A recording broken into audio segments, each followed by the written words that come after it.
Good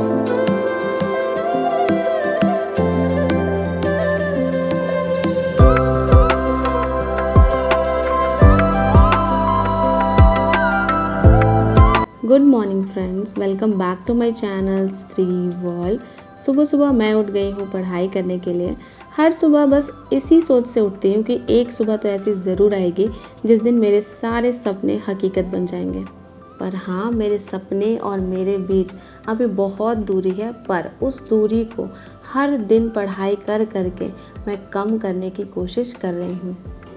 इसी सोच में कि एक ना एक दिन तो ऐसा ज़रूर आएगा जब मैं जैसा चाहती हूँ वैसी मेरी लाइफ होगी, जो मेरे सपने हैं वो सारे सच हो जाएंगे। तो बस अपने ड्रीम्स को पूरा करने के लिए बिना टाइम वेस्ट किए मैं आ गई थी पढ़ाई करने के लिए।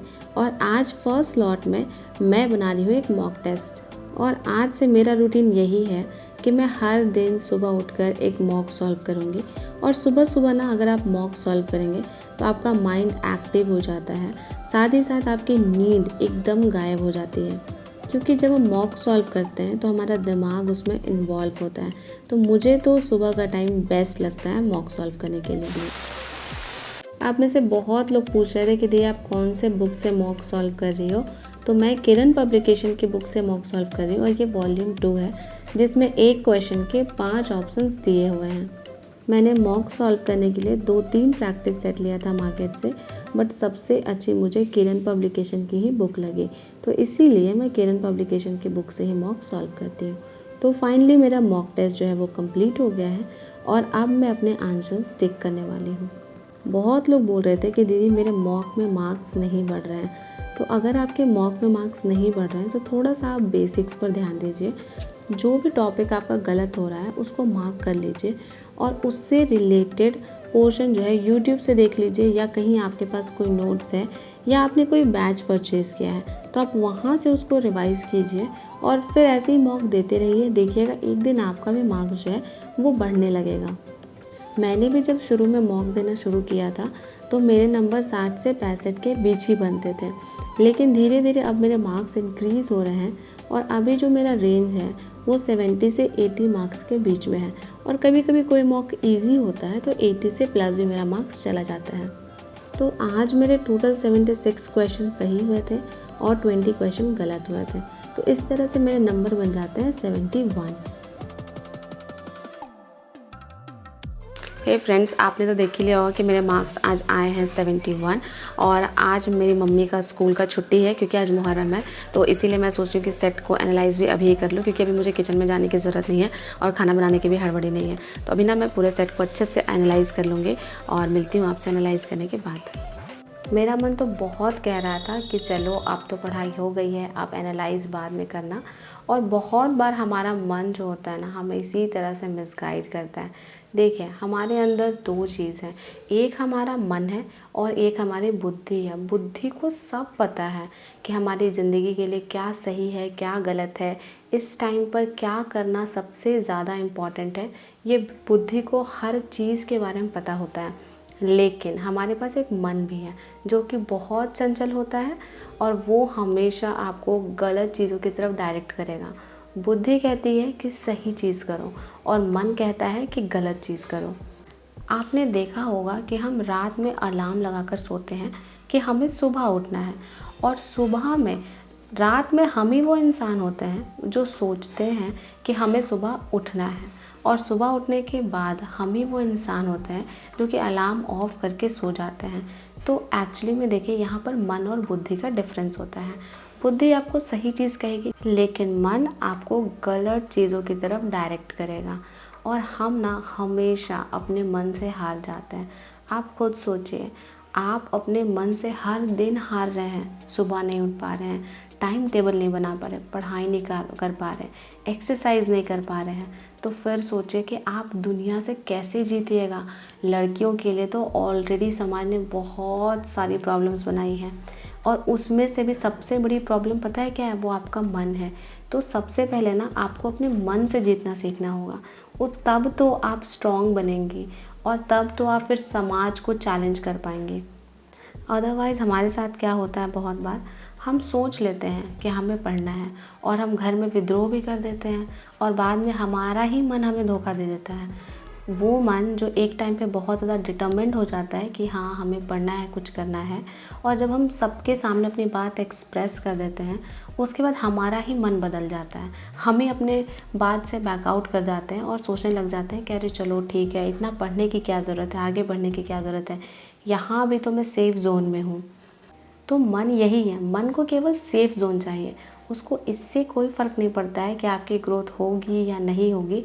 वो केवल वो चीज़ आपसे करवाना चाहेगा जिसमें उसको कम से कम तकलीफ़ लगे और वो आपके ऊपर रूल कर सके। लेकिन एक और चीज़ है जो मन से बहुत शक्तिशाली है, वो है हमारी बुद्धि। जिस दिन आप अपनी बुद्धि का प्रयोग करने लग जाइएगा, उस दिन मन पर काबू पा लीजिएगा और उस दिन से आपकी लाइफ धीरे धीरे बेहतर ही होती चली जाएगी। मैं आपको हमेशा कहती हूँ कि अगर आपको अपनी लाइफ में आगे बढ़ना है तो जो आपका मन कहता है ना, उसके ऑपोजिट करना है आपको। अगर आपका मन कह रहा है कि चलो थक गए हैं, सो जाओ, तो आप सोइए मत, वहाँ पर पढ़ाई कर लीजिए। अगर आपका मन कह रहा है कि चलो आइसक्रीम खाते हैं, तो आप मत खाइए। तो जब आप मन के अपोजिट बार बार डिसीजन लेना शुरू करती हैं तो मन को भी ना पता चल जाता है कि उसकी कितनी औकात है। मैं तो यही करती हूँ, जो मेरा मन कहता है उसके ऑपोजिट काम करती हूँ, और जितनी बार मैं ये ऑपोजिट काम करती हूँ उतनी बार मेरी बुद्धि और शक्तिशाली होती जाती है, मेरा कॉन्फिडेंस बढ़ता जाता है। और आज ये हालत है ना कि बहुत सारा काम करने के बावजूद मैं बहुत हद तक पॉजिटिव रह पाती हूँ और बहुत हद तक पढ़ाई कर पाती हूँ। तो बस सारा काम ख़त्म करने के बाद अब मैं आ गई थी एक्सरसाइज करने के लिए, और अभी सुबह के 9:15 हो रहे हैं। तो सबसे पहले मैंने अपना फ्री ट्रेनिंग मोड ऑन कर दिया है और अभी देखिए आपको मेरा हार्ट रेट दिखेगा। अभी मेरी हार्ट रेट 82 थी। और ये वाला एक्सरसाइज ना मैं हर दिन करती हूँ।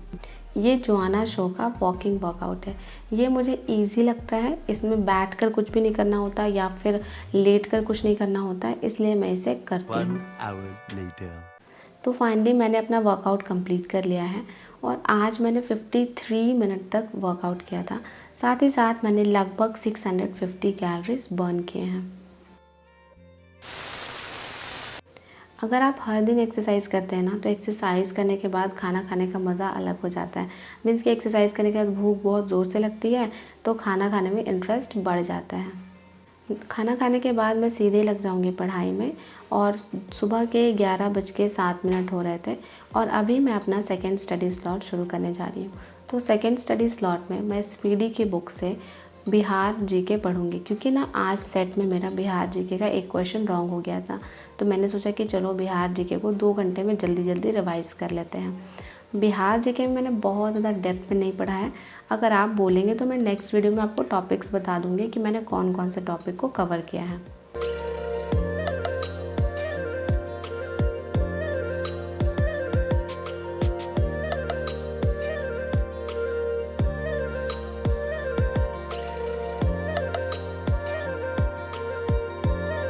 कभी कभी मुझे ऐसा फील होता है कि पता नहीं लाइफ से ये एग्ज़ाम के दिन कब पार होंगे, क्योंकि पता है हर चीज़ की एक लिमिट होती है। अब तो पेशेंस भी ख़त्म होता जा रहा है। जैसे देखिए केवीएस का तो रिज़ल्ट आ ही नहीं रहा है। बहुत ज़्यादा उम्मीद थी मुझे कि केवीएस का रिज़ल्ट जल्दी अनाउंस कर दिया जाएगा, पर पता नहीं अब उसका क्या होगा, ये तो भगवान ही जाने। और अभी मान लीजिए बिहार की वैकेंसी है तो इसका भी एग्ज़ाम दे रही हूँ, तो कभी कभी डर सा भी लगता है कि कहीं इस वैकेंसी को भी चुनाव के चक्कर में नेक्स्ट ईयर इसका रिज़ल्ट ना डिले कर दें। तो इस सब चीज़ें से ना कभी कभी दिमाग बहुत ज़्यादा नेगेटिव हो जाता है। पर हाँ, एक बात तो कंफर्म है कि अगर हम पढ़ते रहेंगे तो साल भर बीतने में टाइम नहीं लगता है, और साल भर बीतने के बाद ना फिर रिज़ल्ट जब आना शुरू होगा तब फिर देखिएगा हमारी लाइफ में केवल खुशियाँ ही खुशियाँ होंगी।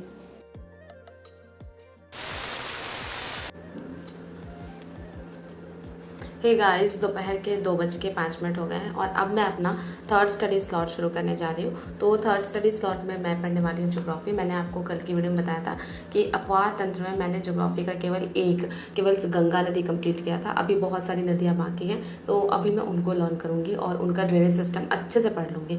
तो बस मैं अपना टाइमर ऑन कर दे रही हूँ और मिलती हूँ आपसे थर्ड स्टडी स्लॉट के बाद। बहुत लोग मेरे से क्वेश्चन पूछ रहे थे कि दी आप 7000 क्वेश्चन जो ऑफिसर्स अकेडमी ने प्रोवाइड किया है उसको कैसे कंप्लीट करेंगे। तो एक्चुअली अभी ना मैंने उसके बारे में सोचा नहीं है। सबसे पहले मैं उसका एक प्रिंट निकलवाऊंगी और फिर उसके बाद ना डिवाइड करूंगी डे वाइज, क्योंकि अब तो आपका समझिए जुलाई ख़त्म हो गया, अब केवल 20 दिन बचे हैं। तो 20 दिन में ना बहुत अच्छा हमें परफॉर्म करना होगा। 20 दिन में हम एक दिन भी वेस्ट नहीं कर सकते हैं, ये बहुत ज़्यादा इम्पॉर्टेंट है अभी। तो बस पहले ना मैं इसका प्रिंट आउट निकलवा लूँगी और फिर मैं डे वाइज डिवाइड कर लूँगी और डिवाइड करने के बाद लर्न करने लग जाऊँगी। और बहुत लोग ये भी पूछ रहे थे कि दीदी आप करंट अफेयर्स कैसे करेंगे। तो देखिए करंट अफेयर्स मैं 1 अगस्त से शुरू करूँगी पढ़ना। तो उस समय ना मैं आपसे अपनी स्ट्रैटेजी ज़रूर शेयर करूँगी कि मैं करंट अफेयर्स कहाँ से पढ़ रही हूँ और करंट अफेयर्स कितने दिन का पढ़ रही हूँ। फ़िलहाल तो मैं यहाँ पर लगी हुई थी नदियों का अपवाह तंत्र लर्न करने के लिए। और मैं आपको बताऊँ, जो मैंने नदियों का अपवाह तंत्र पढ़ा था ना, उससे एक क्वेश्चन सेट में आया था। अगर मैंने इसे पहले कंप्लीट कर लिया होता तो आज मेरा सेट में ना 1 नंबर और बढ़ जाता। और ये जो आप पीछे लीव्स लगा हुआ देख रहे हैं ना, एक्चुअली ये मेरे हस्बैंड ने ऑर्डर किया था। तो फिर जब मैं पढ़ रही थी तो उन्होंने कहा कि तुम जाओ दूसरे रूम में पढ़ो, और बाद में ना उन्होंने यहाँ पर ऐसे अरेंज कर दिया है। मीन्स कि मैं अपने स्टडी रूम का बैकग्राउंड थोड़ा चेंज करना चाहती हूँ, और उसके लिए ना मैंने बहुत कुछ ऑर्डर किया है फ्लिपकार्ट से। तो जैसे जैसे चीज़ें आती जाएंगी आपको नया नया वेरिएशन हर दिन देखने को मिलता जाएगा। इसके बाद मैंने बहुत लंबा रेस्ट ले लिया था और अब मैं एंड में पॉलिटी पढ़ रही हूँ, क्योंकि आज पॉलिटी का टॉपिक बचा हुआ है। आपको तो पता ही है कि हर दिन मैं 2 पेज पॉलिटी पढ़ती हूँ और फाइनली आज पेज नंबर 30 तक पहुँच गई हूँ। तो बहुत अच्छा लग रहा था मुझे कि कम से कम 30 पेज मैंने कंप्लीट किया है। एक्चुअली 30 पेज के बाद ना उधर मिसलेनियस चीज़ें बहुत सारी हैं, जो कि बहुत कुछ उसमें अनइम्पॉर्टेंट है, उतना पढ़ने का ज़रूरत भी नहीं है। बट हाँ 35 पेज तक तो कंटिन्यूस बहुत सारी अच्छी चीज़ें दी हुई हैं पढ़ने के लिए। और पॉलिटी में एनसीईआरटी सार संग्रह की बुक से पढ़ती हूँ। आप किसी भी पब्लिकेशन का ले सकते हैं, किसी भी राइटर का ले सकते हैं। तो चलिए आपसे 1-2 क्वेश्चन पूछ लेती हूँ। आप मुझे बताइए कि भारतीय संविधान में राज्यपाल को मनोनीत किए जाने की पद्धति में किस देश का अनुसरण किया गया है। दूसरा क्वेश्चन ये बताइए कि राज्यपाल किसके प्रति उत्तरदायी होता है। तीसरा क्वेश्चन ये है कि राज्यपाल के वेतन और भत्ते किस निधि से दिए जाते हैं। इन तीनों क्वेश्चन के आंसर आप मुझे कमेंट बॉक्स में कमेंट करके ज़रूर बताइएगा। आज ना दिन में भी लाइट बहुत ज़्यादा आ जा रही थी, इसी वजह से मैंने सैटरडे नाइट स्टडी चैनल नहीं लिया था, क्योंकि ना मुहर्रम की वजह से रात भर लाइट नहीं रहती है। तो इसीलिए मैंने सोचा कि आज स्किप कर देते हैं। आप में से बहुत लोग पूछ रहे थे, तो यही रीज़न था सैटरडे नाइट स्टडी चैनल नहीं लेने का। और एक्चुअली अभी भी मेरा थोड़ा मूड ऑफ था, क्योंकि लाइट इतनी बार आ जा रहा था कि पढ़ाई में बहुत ज़्यादा डिस्टर्बेंस हो रही थी। तो फाइनली आज मैंने 6 घंटे की पढ़ाई की है और मैंने अभी टाइमर ऑफ़ कर दिया है। और टाइमर ऑफ़ करने के बाद ना मैं छत पर आ गई थी, क्योंकि गर्मी तो बहुत ही नीचे, इन्वर्टर भी डाउन हो गया था और इस वजह से छत पर मुझे रहना पड़ रहा था। छत से हमारा गांव बहुत ज़्यादा सुंदर दिखता है, और अगर आप छत पर रहेंगे ना गांव में तो आपको पता चलेगा कि यहाँ पर कैसे छोटी छोटी बच्चियाँ ही शाम में 6 साढ़े 6 बजे चूल्हा पे खाना बनाती हैं। ये सब देखकर कभी कभी बहुत ज़्यादा बुरा भी फील होता है मुझे। अगर आपको आज का व्लॉग अच्छा लगा हो तो लाइक कर दीजिए, चैनल पर नए हैं तो सब्सक्राइब कर दीजिए। मिलते हैं नेक्स्ट व्लॉग में।